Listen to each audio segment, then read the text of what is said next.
Every week, the Payne family cuts straight to the real financial story. The one question, Bob, everyone's asking is, are we in an artificial intelligence bubble? You've been through boom and bust. What do you think? No hype, no myths. Just what actually matters to your money. Does feel very similar to what we experienced in the 90s. Where are we, though? Are we in 1995, 1997, 1999? Listen to the Pain Points of Wealth on the Red Apple Podcast Network. The Larry Kudlow Show on the Red Apple Podcast Network. So we got a lot of good numbers this week. The boom, the Trump boom is really full scale, straight ahead. GDP coming in, I guess, the third quarter revised to 4.4%. Good consumers, strong business. And, you know, Mr. Trump, as I said at the top of the show, Mr. Trump said clearly at his speech in Davos, he does not believe growth causes inflation. In fact, he believes growth reduces inflation, certainly the right kind of productivity-driven supply-side growth. And he's dead right, and he doesn't want a Federal Reserve to start chopping away and stopping a boom just because their models have been wrong for the last 100 years.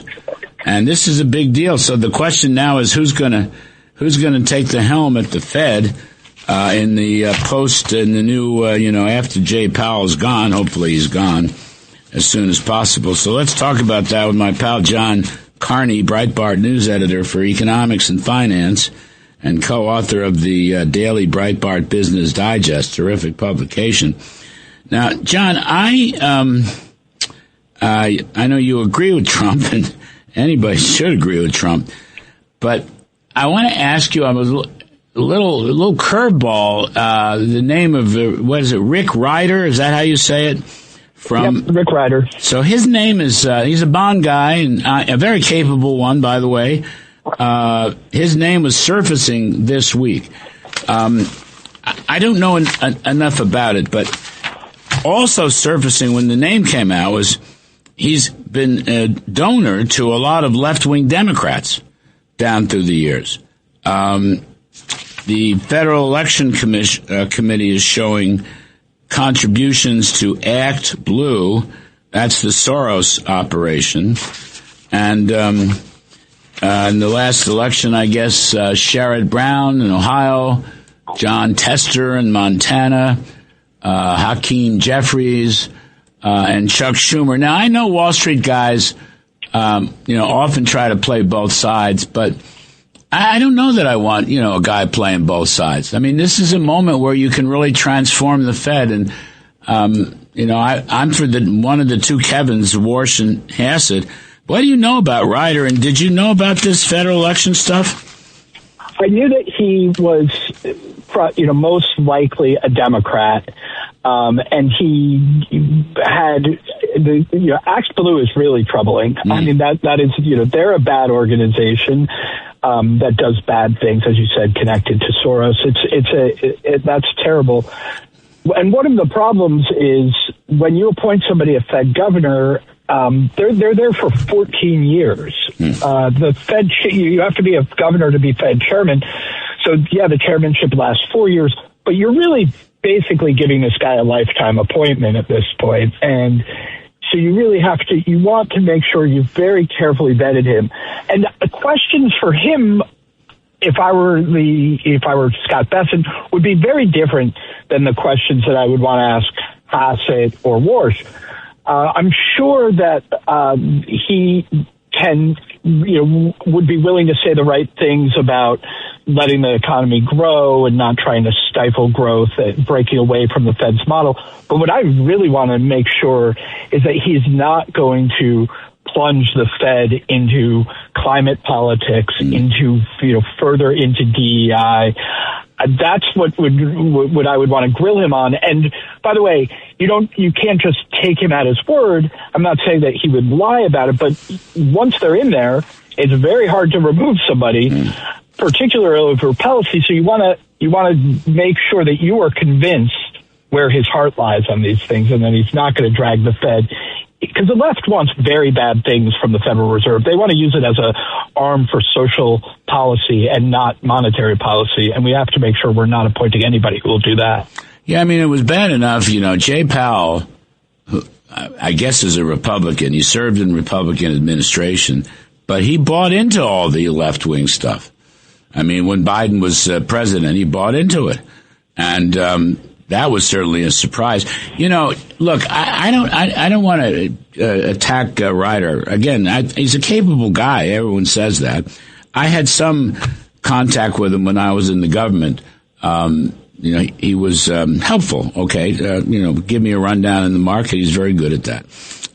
But this is a transformational moment, John. You have an opportunity here under Trump to appoint somebody who will really make large-scale changes at the Fed, including throwing out their models.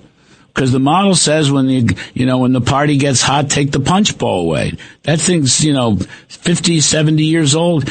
And Trump nailed it at Davos. Growth doesn't cause inflation. More people working and low unemployment doesn't cause inflation. You want someone that's going to get rid of those models.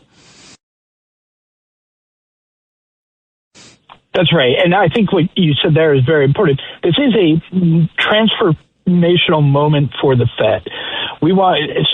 And I'm glad, by the way, that they didn't rush to appoint somebody and that they're taking their time with this, because you absolutely want to make sure that you have appointed the right person. And this isn't, a lot of people will think this is just about, when they start cutting interest rates later this year. But it's about a lot more than that. I actually think, whether they cut in, July or September or November of next year, there isn't as important as the course the Fed gets set on for the future. As you said, they need to get rid of these outdated economic models. I mean, they're still claiming that they think the economy can't grow faster than 1.8%, Larry. Right. We're growing much faster than that, and inflation is coming down. The model is broken. They need new people. It's astonishing on that point. And Trump is right to criticize this. But the economics profession, so the bulls in the profession say you could grow at 2.1 or 2.2. Most of the profession is under 2. And you've got clear evidence that you're running twice as fast. And it's not over. I mean, stuff's kicking in. And so I am concerned. This business about the donations, I don't know, John. I may be making too much of it, but gee whiz, I don't know. Arthur Burns didn't give to socialists and communists. Neither did Alan Greenspan. I don't know what to think about that. Just in there, as we wrap up, I read your article. I mean, Trump gave a really, the economic part of his Davos speech was very strong, saying, great things about what we could do with the economy and how economic security leads to national security. I mean, I thought it was just like an A++. I thought his speech on the economics was terrific. I also liked that he basically said to Europe, look, here's what we've done and here's what's working. Your system is not working. And I think it sunk in. You're actually hearing from European leaders now that they realize that they overregulated themselves. They're not going to come all the way over to the kind of free markets we have in the U.S., but they realize that they have really put themselves in a trap. And Trump was explaining, look, I liked that he criticized them on their energy policies.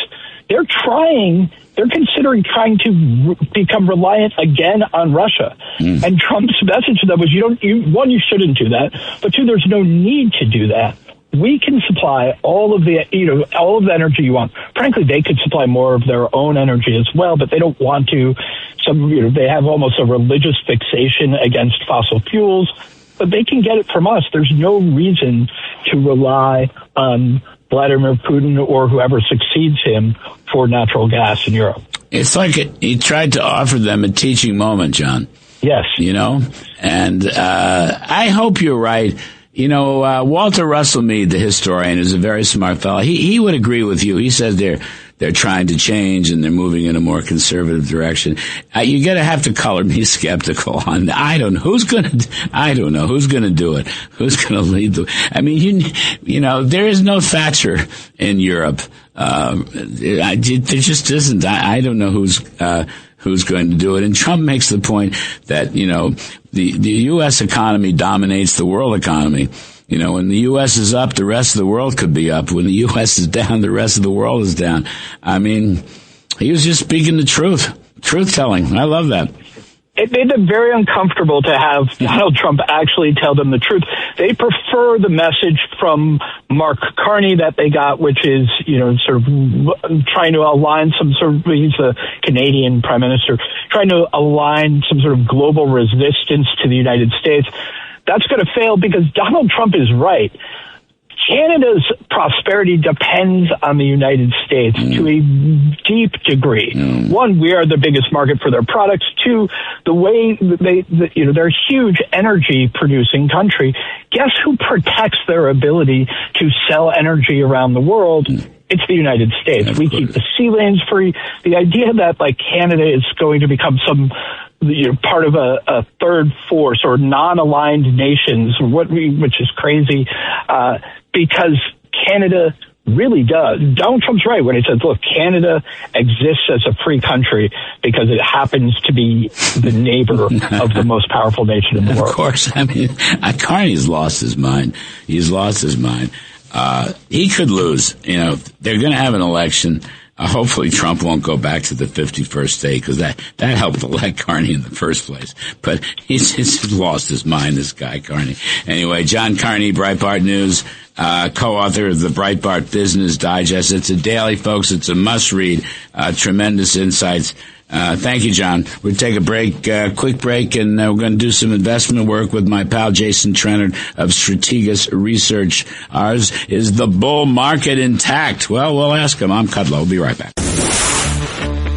Thanks for listening to The Larry Kudlow Show. You can hear The Larry Kudlow Show Saturday mornings at 10. If you like the podcast, share it with your friends and listen anytime at WABCRadio.com and download the WABC Radio app. Hit that subscribe button on all major podcast platforms. Plus, follow WABC on social on Instagram, TikTok, Facebook, and X. See you next time for a new episode so you never have to wonder, what the heck is going on here?